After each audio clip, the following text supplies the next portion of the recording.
I'm gonna chase it, and I'm gonna chase it. I know we can't ignore it, no matter how hard we try. And I'm gonna chase it, and I'm gonna chase it. I know we can't ignore it, no matter how hard we try. Fire in the veins, I fight to gain, breaking all the rules to keep me sane.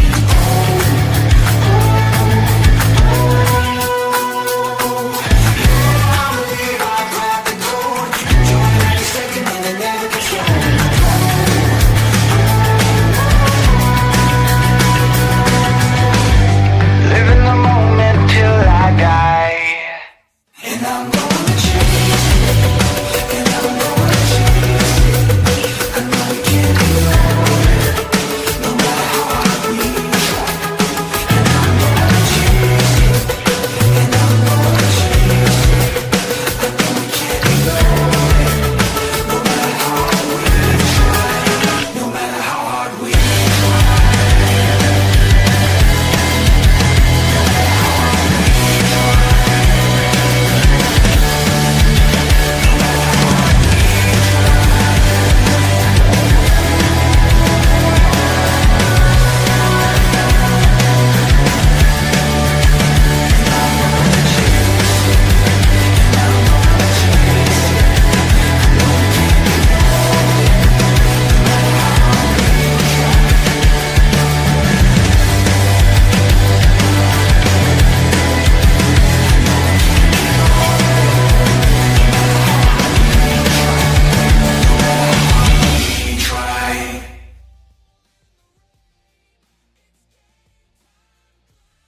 Welcome to 4th and 10U, the home of college football for everyone.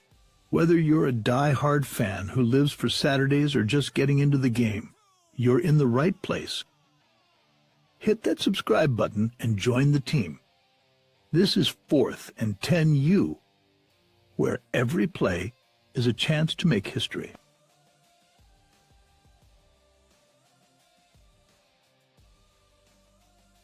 Good evening, ladies and gentlemen. Yes, for the first time ever, we are live on 4th and 10U, baby. That is right. We are live. And boy, do we have a good one. And I have a special guest. It's not really a guest. He's my partner in crime who went back to the past and came back for this moment. Mike on the mic, what is up, buddy? Where have you been all my summer? Where have you been all my summer? I was trying to avoid the inevitable discussion of how Ohio State beat Texas, all that trash I talked in spring and going into summer. So, I had to go sulk in my misery for a little bit. Now, But, I know I told you we made a bet, and I said later on, behind the stage, I said that you don't have to wear a T-shirt, but you promised me an OH. I don't know how to do it, but OH. Oh, that's right. That is right. Thank you. I'll take it. I'll take it when I can get it. So thank you so much. This is not an Ohio State podcast, but a bet is a bet. And had I lost, you'd be seeing me here with a Texas shirt on saying hook 'em horns, but that's not what happened. But speaking of that game, we didn't get to speak on it live here, but let's get some of the announcements out of the way because I got some things to tell the audience. I've been promising you guys some changes here on 4th and 10U for the past month or two. And I am glad to say there's a brand new show that is going to be on 4th and 10U. And you might see right there the logo. It's called Game Time Grind. So brand new show called Game Time Grind. It's going to be featuring me, Mike, and some other to be announced on and debuting co-hosts. It's going to be a lot of fun. It's going to be straight raw fan-based college football takes. We're going to be talking about different subjects every week. It's going to be a lot of fun. But I had to put that out there and tell everybody what that was. But yes, so we're going to have a weekly show with Game Time Grind. Me and Mike on the mic are going to do our thing when we can. And in addition, I'm probably going to be doing some game previews, short episodes in between to fill.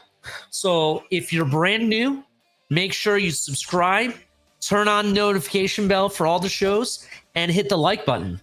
But if you're not here on YouTube, right? Because we're not just live here, Mike. We're live on X, right now. If you're on X, come over to the YouTube side, hit like and subscribe. Please join the chat. We got Vamos Gatos in the chat. What is up, Vamos? How you doing? What do you think's going to happen? Are you excited for the game? I believe he's a Canes fan, I believe. So they got a big matchup. Miami versus the Gators, right? They got a cool. Well, it wasn't a cool joke, but they had a poll down here in Texas, local radio station I listen to, 105.3 The Fan, and they they said who gets fired first, Mike McDaniel or Billy Napier. So we're gonna see. Did you hear about the backup quarterback in Florida? He was liking all of the DJ Lagway superimposed McDonald's pictures.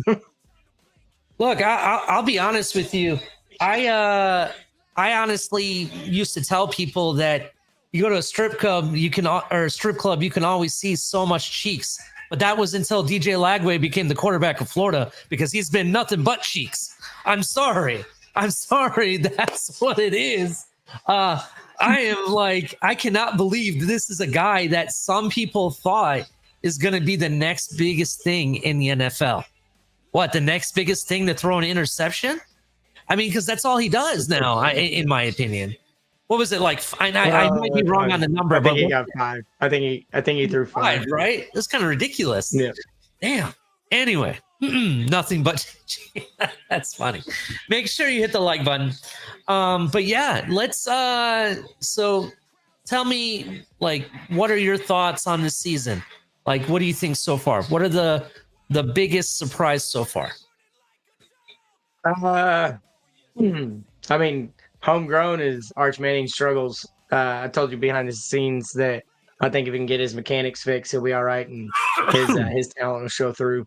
I think Vanderbilt being 3-0, that's pretty cool to see after their quarterback, whatever his name is, Pavia. He petitioned to get a 6th year of eligibility. Supposedly he's petitioning to get a 7th year now, but them being 3-0 is cool. I think Carson Beck coming back to the Carson Beck that made him a hyped QB prospect for the NFL. He looks really good in Miami. He's benefiting from some really good receiver play too, but I mean, they look good.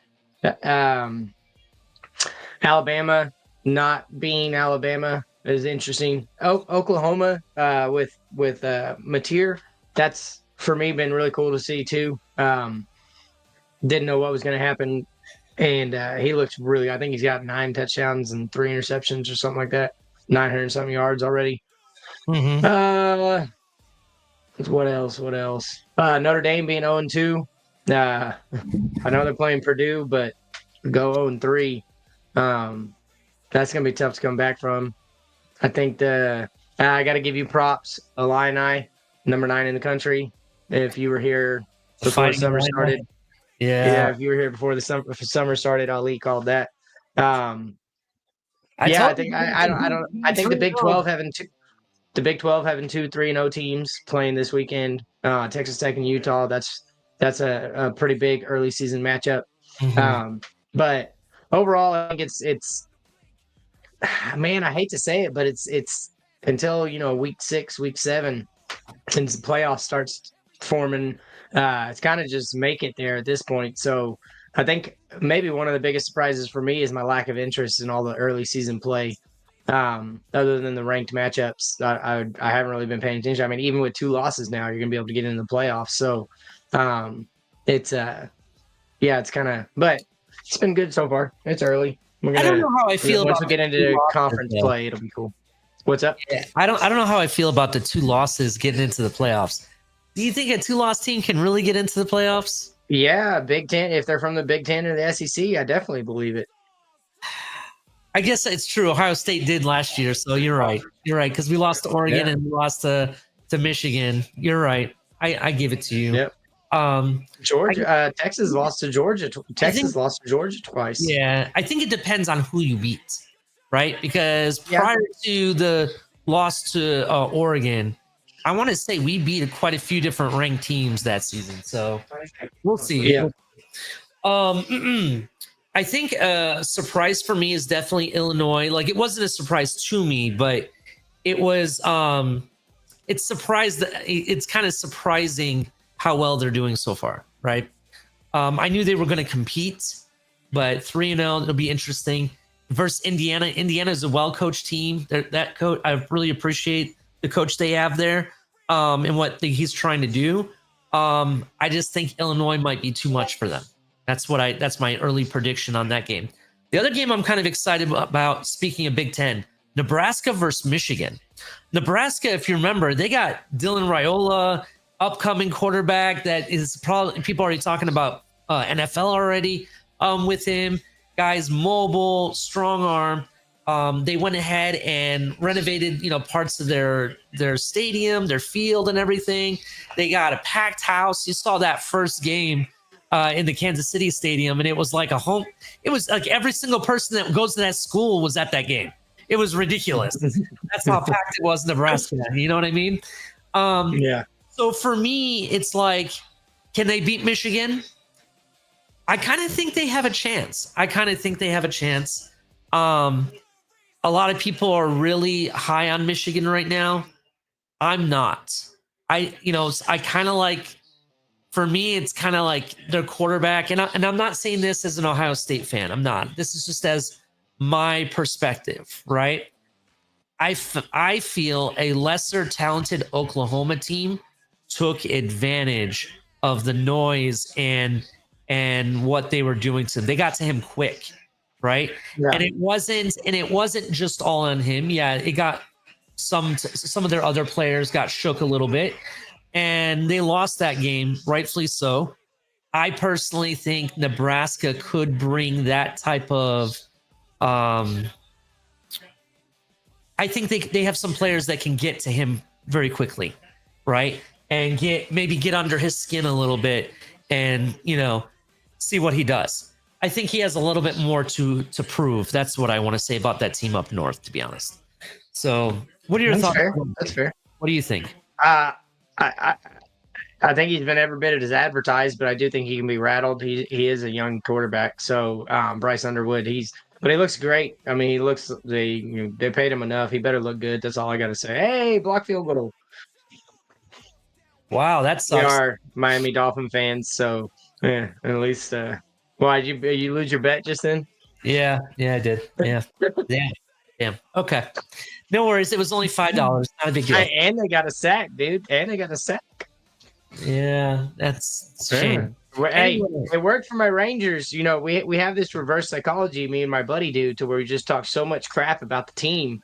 And then even if they're doing good, you just keep talking crap about the team, and then they win. Like the Rangers won 15 of 17 when we started doing that last month. I might be So there. we just keep talking crap about the Dolphins. Maybe it'll work. Yeah, maybe it'll work. I've been talking all week, man. It's been bad. And it wasn't trash. It's just facts that happen to be negative. That's what it is. Hey, anyway, that being said, I want to say that is surprising. I want to say the biggest surprising is the fact that Notre Dame hasn't really won yet. They have a possibility that they could start 0-3. Could if they lose this week, right? Actually, no, it'd be 0-4. No, I think it's 0-3. I'm pretty sure they're 0-2. I got it right here. Hang on. You got it? Yeah, they're 0-2 right now. 0-2, yeah. They could start 0-3. That's surprising. I thought, I honestly thought they would started the season because I predicted Miami beating them. If you watched my game preview, I thought the Hurricanes could handle it.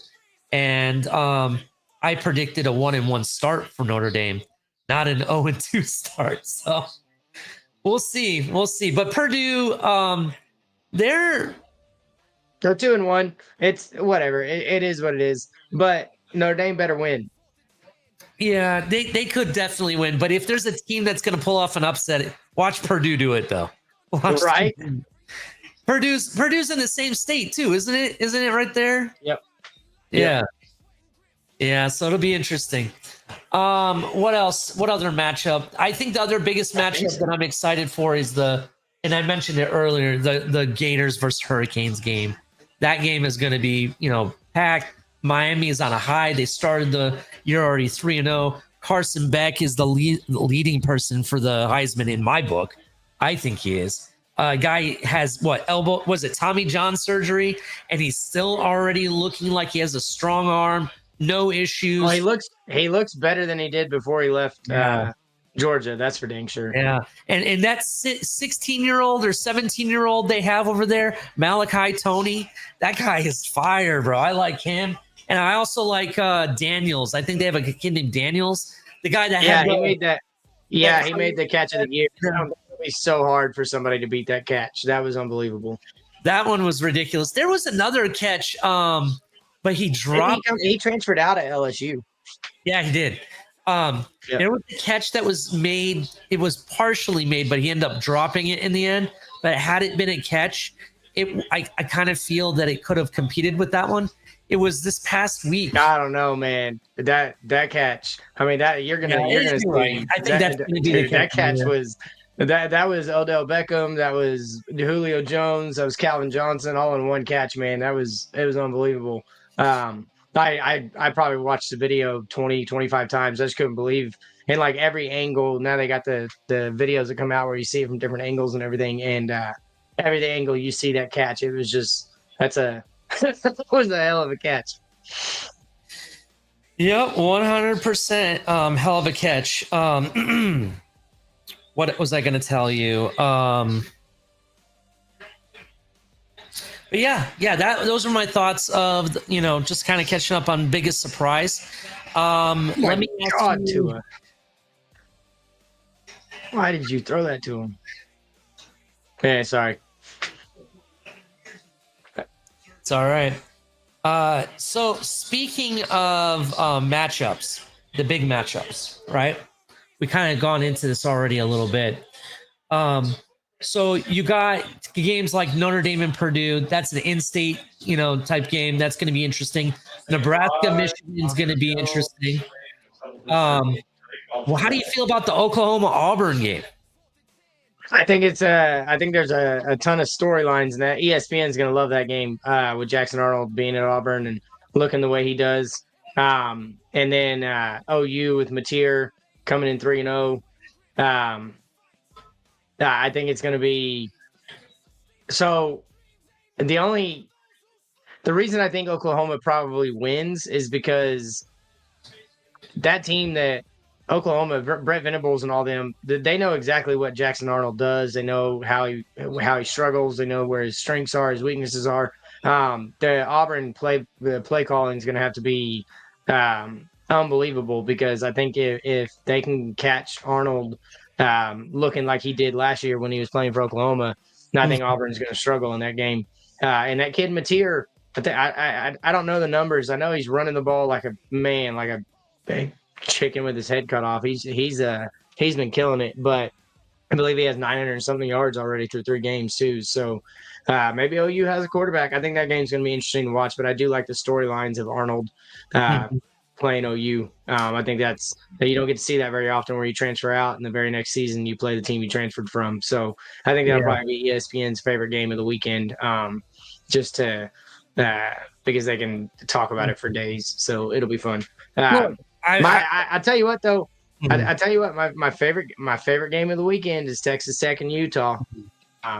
Big 12. We talked about it when we were breaking down conferences. Big 12 is a good conference, and for both of those teams to be 3-0, playing early in the season like this, Texas Tech spent all that money on the defense in the offseason.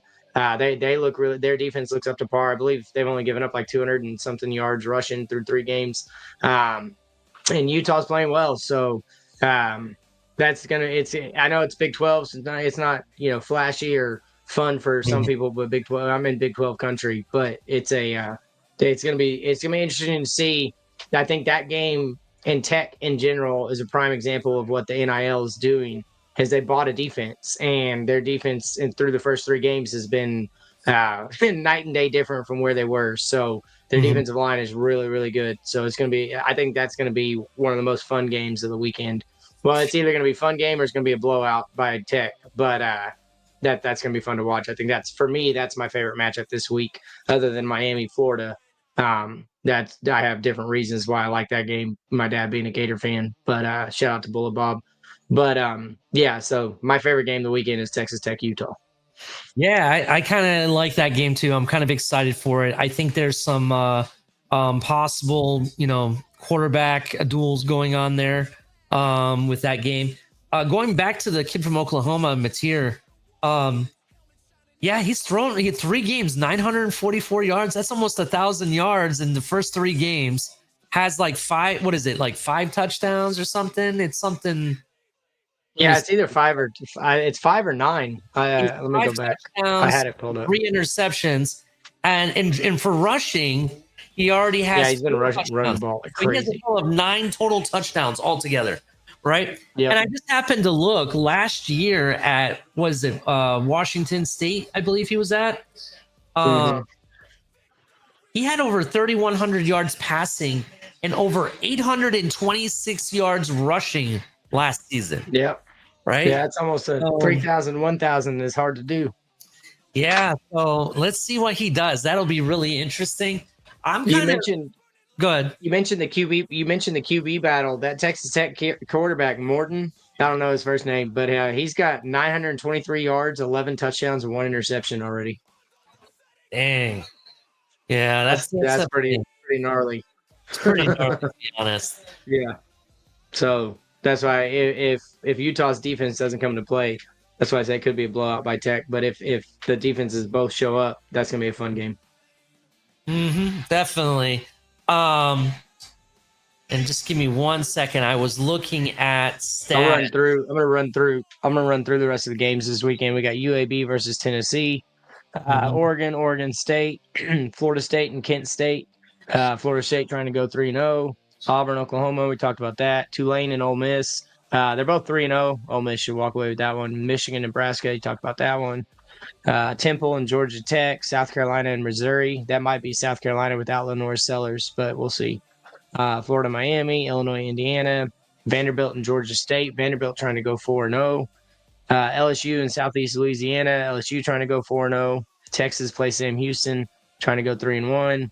Michigan State and USC, both teams are 3-0. That could be a good matchup too. Michigan State's always a tough team, and USC being 3-0, trying to represent the.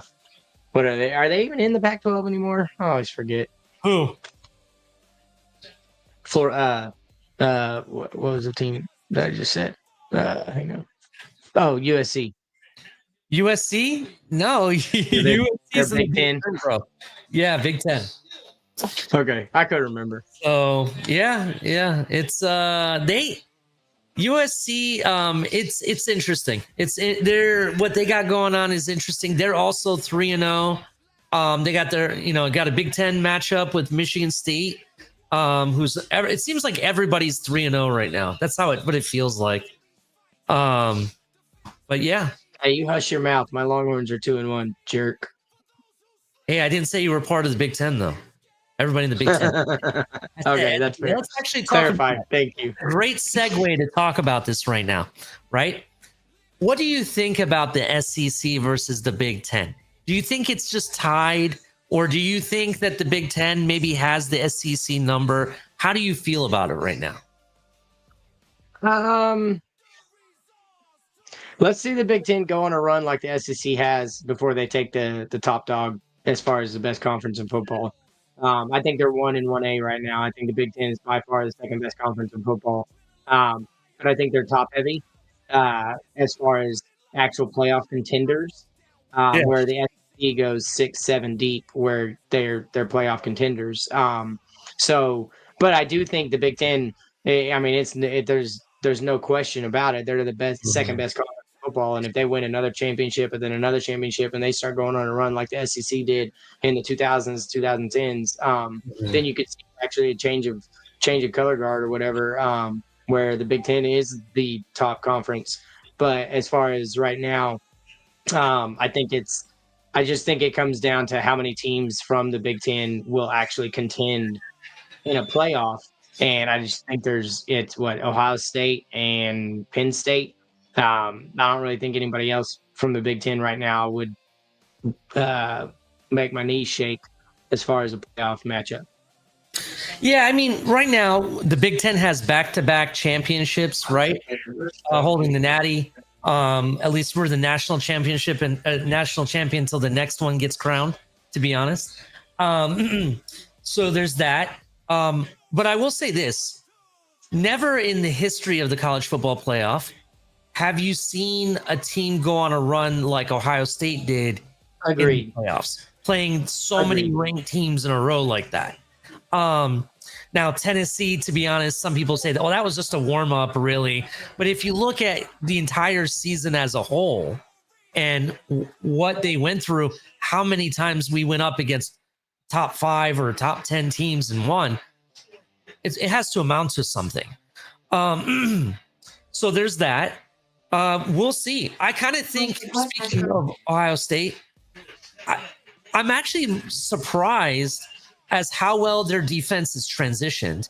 Their defense doesn't seem like it lost a beat to me when it comes to their play. Their offense, yeah, it's kind of slow going. They don't have the running game quite yet, but Bo Jackson has returned to football.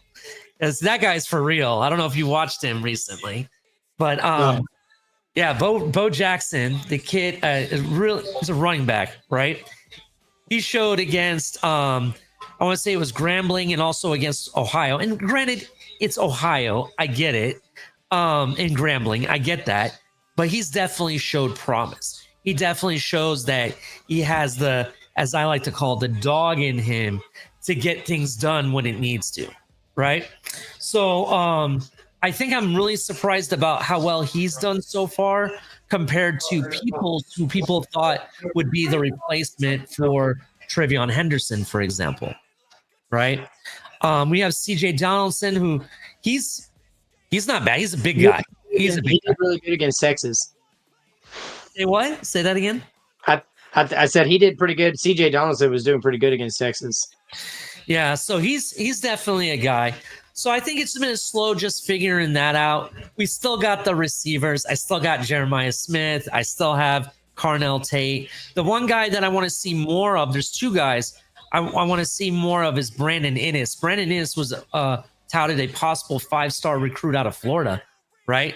And so far, he hasn't done a lot offensively. He's more of an off-the-ball type receiver, though. He's doing all the dirty work, laying the blocks, and everything, and being in the right position when I need him to be, So there's that. I just wanted to see more of it. But the defense hasn't lost a beat, right? So that's Ohio State. Then you have Michigan. Michigan has shown some promise. They were underwhelming, I want to say, against Oklahoma. I think that quarterback has a little bit to learn to get his team settled. You don't really need him in a game like that. I don't know if you saw that little shoving match they had kind of going on a little bit, and they had to pull people apart. You know what I'm talking about? No, I didn't see it. Watch the game? Okay. No. Well, during the Oklahoma game, I guess somebody said something to him. That wasn't happy with what he did, and they had like a little, well, you know what? And they kind of had to separate everybody, and that's kind of what went down. You don't need to see that with your rookie quarterback, against a game like Oklahoma. You don't want to see it. Yeah, I agree. He has a little to learn. Then you look at teams like USC. I told you the last time we had a conversation, USC had to really start hot this year. Lincoln Riley. Yeah, we talked about him being on a hot seat. Yeah, he needs to do something. They had one of the best recruiting that they've had in a while at USC. That happened this year. Now you got to show it.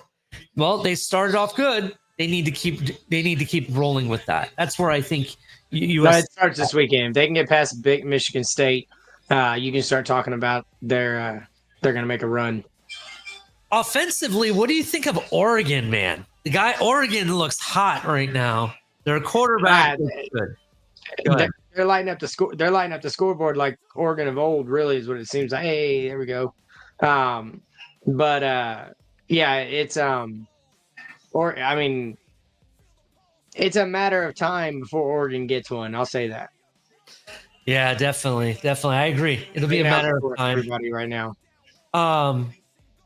let's speak about this a little bit, right? Because I don't know, we haven't really talked about NIL at all during the summer, but they've made some changes to NIL, right? Where now NIL contracts have to go through like a proofing period, and a third party firm verifies everything is legit, essentially. And they've approved several hundred contracts. There's maybe a handful that they didn't approve. Some people are saying that teams like Oregon, and that takes advantage of the Nike money, right? Are breaking the rules and whatnot when it comes to recruiting. And that's why teams that like Oregon, and even people have said this about Texas and stuff, while Ohio State, from what I understand, is that they're trying to follow the rules to a T at this point. And that's why, we may not have had the best of recruiting that we've had in the past. You know what I mean? Like, what do you feel like? How do you feel of the state of NIL? Is it better now? Is it not? What do you think? I think it's there's some major changes need to happen, continue to happen before I'll say it's better. I still think it's whoever has the most money is gonna, and and the boosters from your school, and Nike with Oregon, Texas getting all the money that they have. You have, I think it was South Florida had Pitbull donated a bunch of money to them, or so I still think it's got to have a cap. It's got to have a. I think running it through a third party organization, getting it verified, and all that kind of stuff. I think that's a step in the right direction. But they got to start limiting how much they can play per position. And I think it needs to be uniform across the board. Give every team the opportunity to do it. Not unlike a salary cap in pro sports, but. I think the NIL it's going to be about 5-7 years, and I think they'll get it ironed out. Because I do think that it still needs a bunch of changes to increase its effectiveness, and to make it fair to all schools, really. Because I mean, there's some schools out there that they're never going to compete with the Texases and the Oregons and the Michigans and the Ohio States as far as the money they have to spend. So if you cap it and you give every team, in certain tier levels, make it to where the amount of 10 win seasons you had get you up to a tier 1 or whatever it be.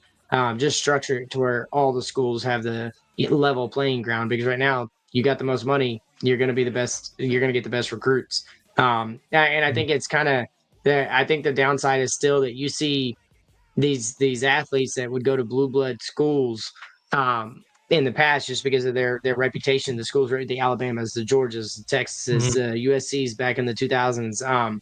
Now you have guys just going after the money. It's just creating a money driven athlete from the jump when they think they're on a level to get paid a bunch of money, and then you give them this bunch of money, and they're like, okay, well, I've talked about this before, but now it's like, okay, well, unless if somebody offers me more, I'm leaving. So it's ruined a lot of the loyalty. It's ruined a lot of the I don't know. It's just it definitely still needs to be tweaked. I think it's in the right direction, and I do believe over the next 5 or 7 years you'll see some major changes to it. I definitely agree with you. I definitely think there's going to be more changes to come. I know they've already started changing how money can be spent at universities on the teams and stuff. I don't know if you saw, there was a thing where they needed to balance the money out amongst different sports and stuff now. So there's that. And I think it's for the better. But another major change that got made recently, they have changed the trade portal and transfer portal, essentially, when you can transfer now. Now they're moving to a single transfer portal day. What day that will be, I don't know, but they've taken the spring one away now.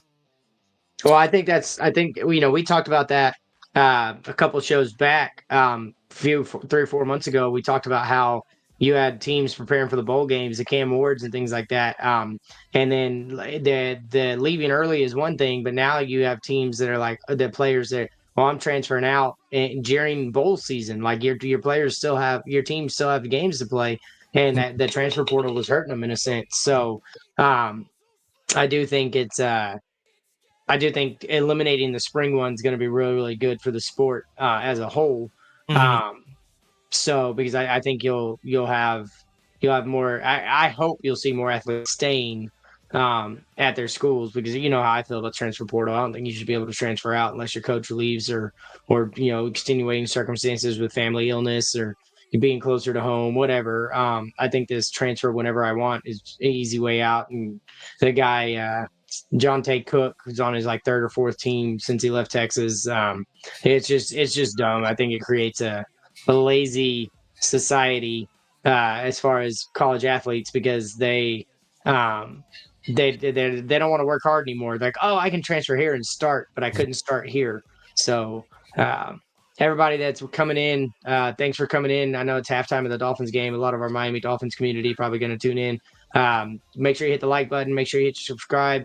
This is our inaugural live episode of 4th and 10U.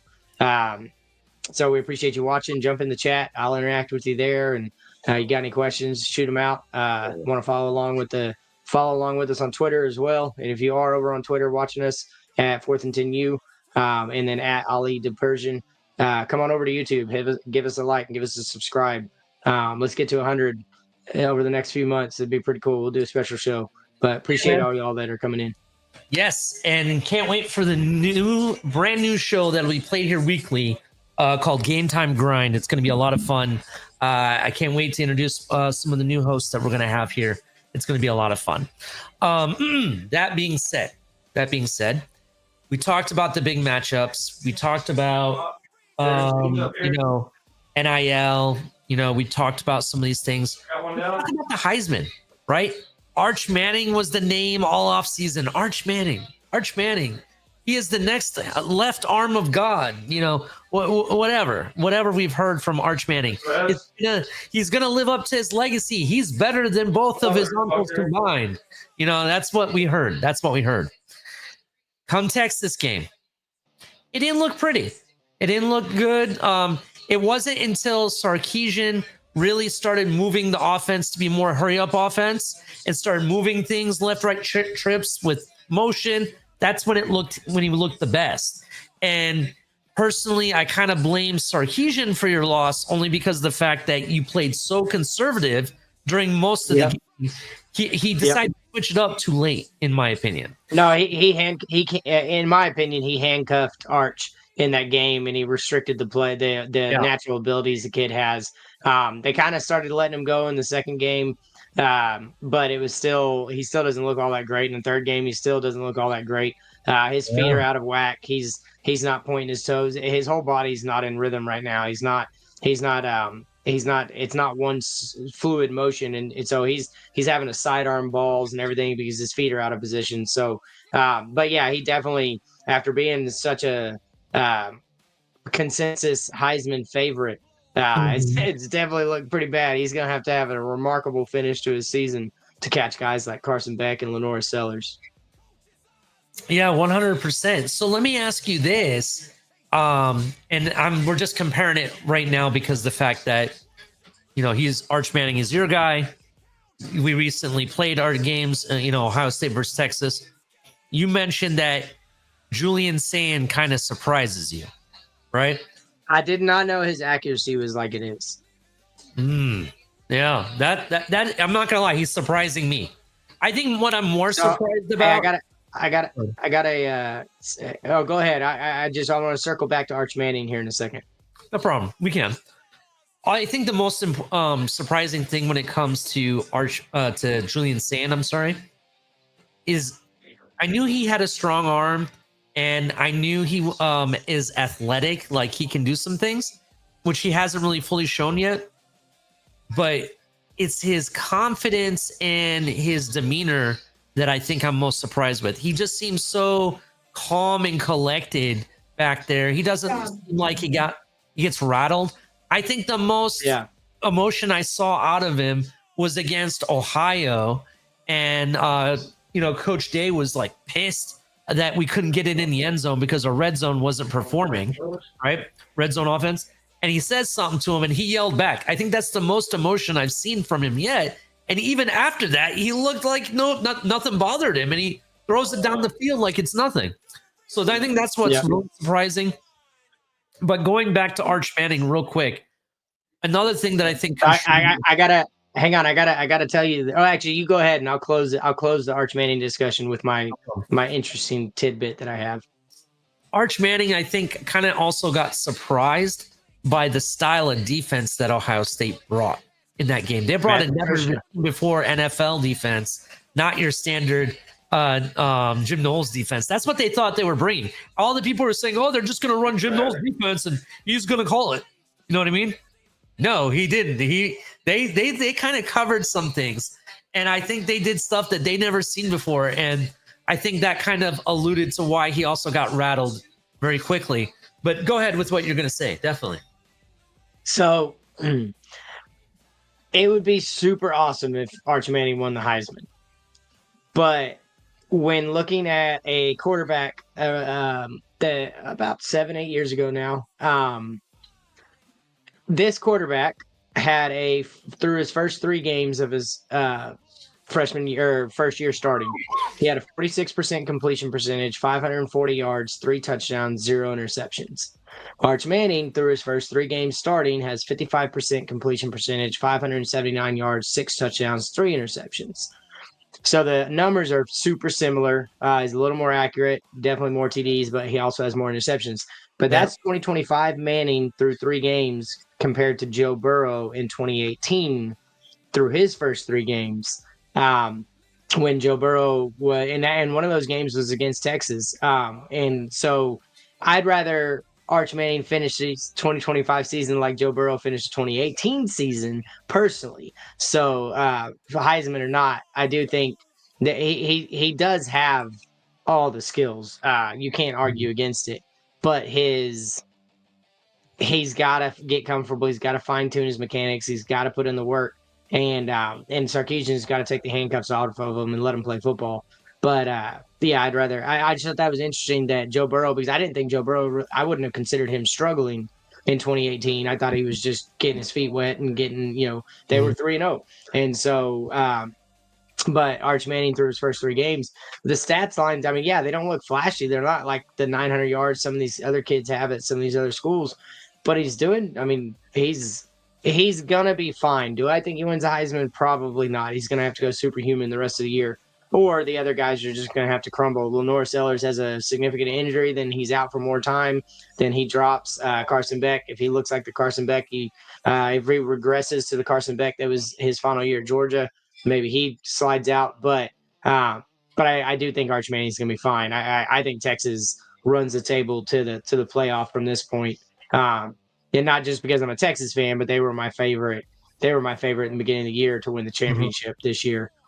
So I think they're about to hit their stride. One more cupcake, and then they've got Oklahoma in a couple of weeks, and then the SEC schedule really starts. And so we'll see. And I'll be the first one to sit here and tell you, I mean, I was not easy on Ewers. If I don't see improvement, if I don't see him starting to get everything in sync, then I'll be the biggest detractor he has because of all the hype and maybe it goes back to Sarkisian too. I don't know, but my front runner right now is Carson. Actually, my front runner is still Lenore Sellers. As long as he doesn't miss more than 2 games, I think he's definitely my front runner. But runner up right now is Carson Beck, and it's not even close. Those 2 are the cream of the crop. Well, I definitely like Carson Beck. I do think Carson Beck is probably the front runner. I know Oklahoma fans are going to be mad because everyone's talking about John Mateer right now and the odds that he has to win it. And maybe he goes into the end of the season as a possible candidate. In fact, he kind of reminds me of Oregon's last year's quarterback that Oregon had. Dylan Gabriel. Gabriel. He kind of reminds me of that a little bit, right? So I kind of think he'll have that kind of finish. Now, when it comes to front runner, I don't know. Sellers is injured right now. I don't know if he'll actually be able to win it. I'm willing to bet it's probably my top 4 that's going to go into that Heisman Trophy presentation. It's probably going to be Carson Beck. I'm gonna say go ahead and say Mateer just because of what he's doing right now. I'm gonna say Jeremiah Smith could be in that top 4 talk when it's all done. He ain't gonna win it, but I think he's definitely gonna be in the talk. And the reason goes back to why I started the conversation with Julian Sayin, because Julian Sayin is impressing me, and he's getting. It's not like he's not throwing to Jeremiah Smith, right? Jeremiah Smith lit up the last 2 games, right? He's definitely getting his catches, definitely getting his touchdowns. And not only does he have a strong arm, I'm going to go ahead and say that he has a more accurate arm than Will Howard did. And Jeremiah Smith blew it up with Will Howard. You know what I'm saying? So for me, I kind of think Jeremiah Smith is still going to be there. And I'm not tooting my Ohio State flag or whatever. I'm just telling you straight up, he's one of the best receivers you've ever seen. So that's why I think he's going to be in the conversation. Number 4, though, because I'm saying top 4, I don't know. I don't know who my top 4. I really like the kid out of Oregon, though. The kid out of Oregon. I want to say his name is Dante Moore, I think. I like Dante Moore a lot, actually. They're one of the fastest scoring offenses right now. They look like Oregon of old, as you said earlier. He could be a guy we're talking about. So that's going to be my top 4 in the running. I don't have Sellers in right now because he's injured. When he comes back, I'll reevaluate. I'll go. Let's see, top 4. Man, that sliding Jeremiah in is pretty sneaky. It's okay. You can take some of my picks, bro. I'm just saying that's how I feel. Like, only because the fact is like he already has the hype as one of the best receivers, or the best receiver in college football. In fact, I didn't even get to talk to you about this. Have you seen these videos where he's going to these events like Dick's Sporting Goods? This guy is walking out like he's Goldberg, surrounded by police, and there's like thousands of fans at a Dick's Sporting Good trying to get autographs, right? That's when cool. you have to remember the Heisman hype, it's a vote. It's voting. Right. It's not like based on your performance and your yards. Yeah, it's based on that. but it's not voted. But it's not voted by fans. It's voted by a panel. So, but it's voted by what, the media, I believe, or somebody. Isn't that who does it? Yeah. So if you have the hype and the fan drive, that can help you. So you have a quarterback that has a strong arm, accurate as hell. Last 2 games he's been performing, right? And I expect him to continue to do so. It's hard not to kind of say that he's there. So my only argument against, it's okay. So Jeremiah Smith gets to be in the top 4 if Julian Sayin struggles, but he still puts up numbers. But if Julian Sayin is playing at the level he's playing at, and Jeremiah Smith's benefiting from it, then Sayin will be the one at the final ceremony over Jeremiah Smith. The only way Jeremiah Smith gets to there is he's got to put up ungodly numbers, and Sayin's got to struggle. Sayin can't have 3,500 yards and 30 touchdowns and less than 10 interceptions, and Jeremiah Smith make it. Now, if Sayin somewhere around 2,700 yards, say he's got 18 touchdowns and 12 interceptions, then I could see Jeremiah Smith making it. But if Jeremiah Smith's eaten because Sayin is playing the way he's playing right now, then Sayin will be the one in the Final 4, and it won't be Smith. So granted, I get what you're saying, but right now Julian Sayin has 779 yards. And then his odds, he's right behind Jeremiah Smith for current odds for the Heisman. He has 8 touchdowns and 3 interceptions. I don't know, his interception. Yeah, you've got for me, to be honest. So Jeremiah Smith is plus 1,600 and Julian Sayin's plus 1,700. So those are current odds as of today. That's where I'm saying Sayin's going to have to struggle for Smith to get there, because they'll always do quarterbacks over wide receivers. I get you. I hear you. I just think that when it's all said and done, I think Jeremiah Smith is going to be the one performing, to be honest. So we'll see. But yeah, who was your top 4? You never give us the top 4. So Mine aren't. It's so my top four. If you're asking me, I think it'll be Carson Beck, Lenore Sellers. I do think Arch Manning will make it, and then I guess I mean, based on what I've seen so far, um, yeah, it might be Mateer out of Oklahoma. It wouldn't surprise me if he continues to play. If he can continue putting up the numbers he's putting up. They run through the SEC. Like they say, they beat Texas and they beat 2 or 3 more, and he really starts to catch steam. Then I think he could easily be the top 4. So I got Carson Beck, Norris, Sellers, Arch Manning, and John Mateer. You're going all quarterback. 2 of those guys all aren't even on the odds right now. So all right, no worries. That's you're going all quarterbacks. Very interesting. I do think Carson. I will change it. I will change it. I will change it. I have 2 reasons I would change it. Lenore Sellers, it misses more time than just a week or 2 weeks. And they can't lose again. So if South Carolina struggles and they start losing a lot, then obviously he won't be in it. But the kid out of Tech, I mean, 923 yards, 11 touchdowns, 1 interception through 3 games. That's really good. He puts up numbers like that the rest of the year. He could make it in there too. That's Baron Morton, I think is. Hang on, how do you pronounce his name? Morton, yeah. Yep. Hey, yeah, Baron Morton. So we'll make this every live episode thing, right? We talked about it now. The next live episode, I want your update. I want your update where you're at. Right now, Carson Beck looks good. I'm going with Carson Beck. I think that's who's going to be the winner when it's said and done right now. But I kind of feel like we haven't seen the best of Jeremiah Smith yet.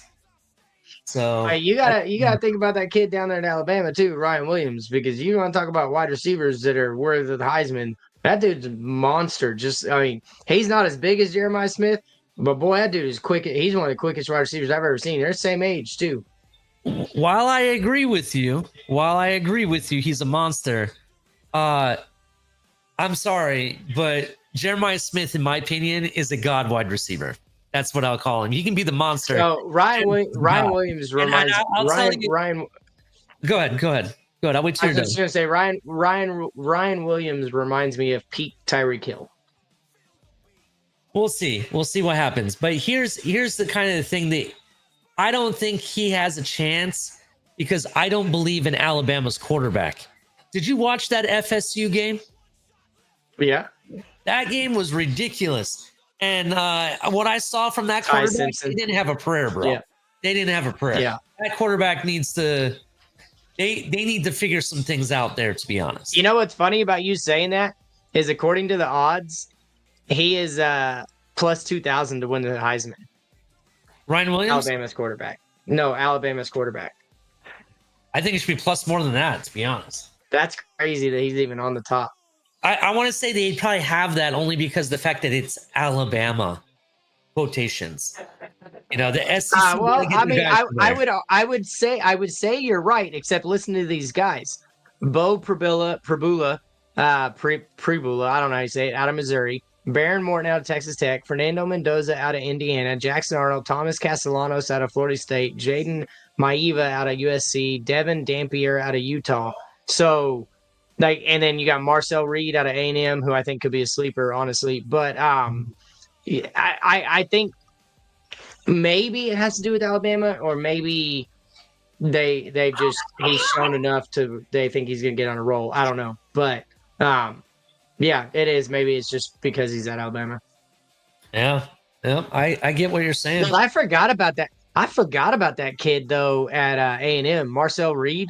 I don't know if you've watched any of his tape. He's lanky. He's really shifty. He's got a really good arm too. He struggles with accuracy at times, but he's fun to watch. He almost single-handedly beat Texas last year when they were playing it, until Texas ended up running away with that game. But he was keeping them in it. He's actually really fun to watch. That's a name to keep an eye on. Marcel Reed. Marcel from Texas A&M, right? Yeah. What do you think of Gunnar Stockton out of Georgia? I don't know. He had nothing stood out. He has plus 1,200 odds right now. And actually, according to CBS, this is according to CBS, the kid that we were talking about, Ty Simpson, the quarterback out of Alabama, he's actually plus 2,200. So that's even worse than what you were saying for whatever you're getting your information from. Yeah, mine's Fox Sports. Yeah, so it is kind of interesting. We'll see. I'm actually surprised that Julian Sane is even on this list because he's so. I know. That's what I saw. Kinda It. I surprised me, but was like, he's wow. so calm and collected, bro. I'm telling you, this guy has something there, and we'll see where it goes. We'll definitely see where it goes. But hey, if you're just joining us, wrapping up our show, we're gonna get to, you know it. It's always about the bottom line.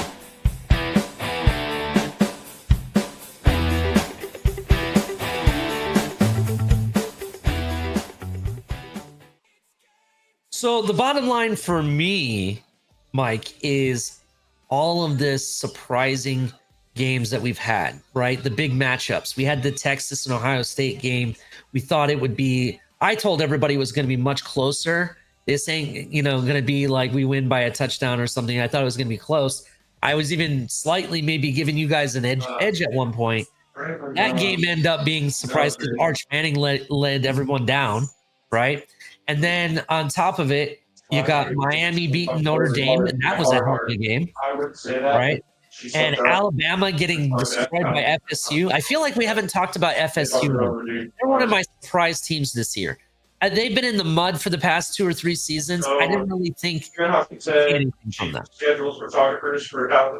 No, they look good. They look well coached. They look disciplined. I couldn't tell you a single player from their team right now, but from what I watched against Alabama, my brother-in-law he's a Florida State alum, so he's always letting me know. But they were ecstatic. They were expecting what they got to see so far. So it'd be kind of cool though if they come back from the mud, as you say, and get back to prominence, because Florida State's always a good school to have in the running, and not just being Florida. When you have Florida State, and Miami all doing well, that's a rival for Texas as the biggest football state for sure. I you said something there. I want to go back to it real quick. So your brother-in-law is a Florida State alum, right? How did your dad allow that? He made sure to send Florida Gator onesies and little outfits for their first kid whenever she was born. So he wanted to make sure that Florida was still the number one Florida school in the house. So that's pretty funny. Hey man, right now I'm sorry, Florida is not the number one school in Florida anymore. I would go even say that South Florida is above them right now. That was surprising. They beat Boise State, backed it up against Florida. Yeah, Hurricanes. I knew Hurricanes were going to take advantage. But I have to give it up to University of South Florida. They're really impressing me this year. And that Boise State game they won by a surprise field goal. They dominated in that game. That was a game we didn't talk about. Listen, the bottom line is it's all about the surprises this year. Who's going to take the next mantle? Who's going to make the playoffs? With this expanded playoff, I expect more. I'll echo that. I do think I think it's crazy that you don't have a team. Ohio State, I guess, would be the team right now defending their championship. They look like an absolute monster. But other than Oregon's offense against a bunch of cupcakes, they look really good. But I do think I was saying it about the NFL, but I'm gonna say it about college football too, with the expanded playoff and everything. I think it's wide open this year. I do think you're gonna see a couple 2-loss teams from the Big Ten or the SEC get in. I'm eager to see who gets the top 4 seeds and they all get a bye. It's gonna be interesting. I think it's wide open, but I think you're onto something about the surprises. I think we could be in for a year of upsets. A year of some schools making a really, really lot of noise for the playoff, even though they may not have the conference record or the conference that they're playing in. But I think you could see some undefeated teams trying to make a way in. So I think the bottom line for me is that how wide open it is right now in college football. Yeah, definitely for me. And one last hot take before we wrap it up. Hot take for me is that Penn State I don't believe in Penn State, bro. I think maybe they get to the playoffs, but I think they end up losing. None of this getting to the semifinal like we saw last year. I don't know, bro. It's like everyone's hyped up on Penn State, but there was teams who'd they play last week? You know what I mean? I Nobody expected, worth the while. well, I expected a domination, and it was still kind of close. I was like, they dominated in the second half, but they let the other team kind of like hang around. Yeah. I don't believe it. Yeah. Anyway, make sure you hit the like button, subscribe if you're new, turn on the notification bell. If you're watching on X, over to the YouTube side, join the channel, join the chat. We're gonna try to do these live shows once. What are we thinking? Once a month? Kind of what we're thinking. Once a month sounds about good. Yeah, once a month, and we're gonna really put a lot more. We're gonna have a lot more content. We're gonna be doing. Me and Mike are gonna have a show. There's also Game Time Grind that I announced today, with some new hosts that are gonna be joining. And if there's some content you guys want us to put out, maybe there's a team you want to break down, or a matchup, or a player, or something that's going on in college football, you guys want us to talk about, put it in the comments below this show. Please do that. And thank you so much for everything. Any final thoughts, Mike? No, just prayers for everybody. Just pray that everybody gets blessed beyond their wildest dreams, and they have peace and wake up full of joy. Yeah, go Horns, hook 'em. OH. I'll talk to y'all later. You all have a good night.